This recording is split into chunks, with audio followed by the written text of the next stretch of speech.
Екстремно намален буџет за армијата, закочени преговори за членство во НАТО, политизација, нарушени човечки односи. Ова се само дел од проблемите со кои се соочила министерката за одбрана Радмила Шекеринска, откако застанала на чело на оваа институција.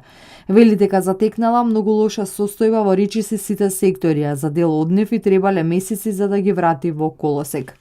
Се уверив дека во некои области навистина ситуацијата е полоша и од црните предвидувања.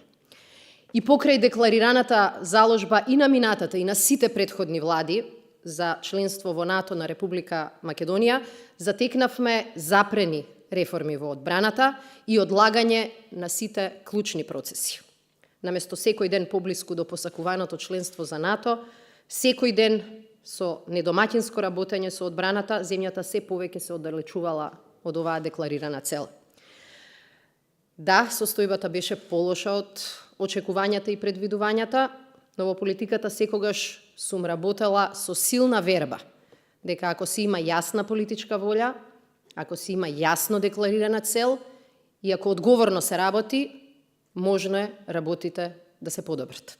Покрај ова Шекеринска посочи дека во соработка со МВР истражуваат кои лица вработени во одбраната биле дел од настанот на 27 април во собранието. Таа тврди дека еден од учесниците кој бил дел од АРМ бил експресно ставен на список за Авганистан со цел да не одговара пред надлежните институции.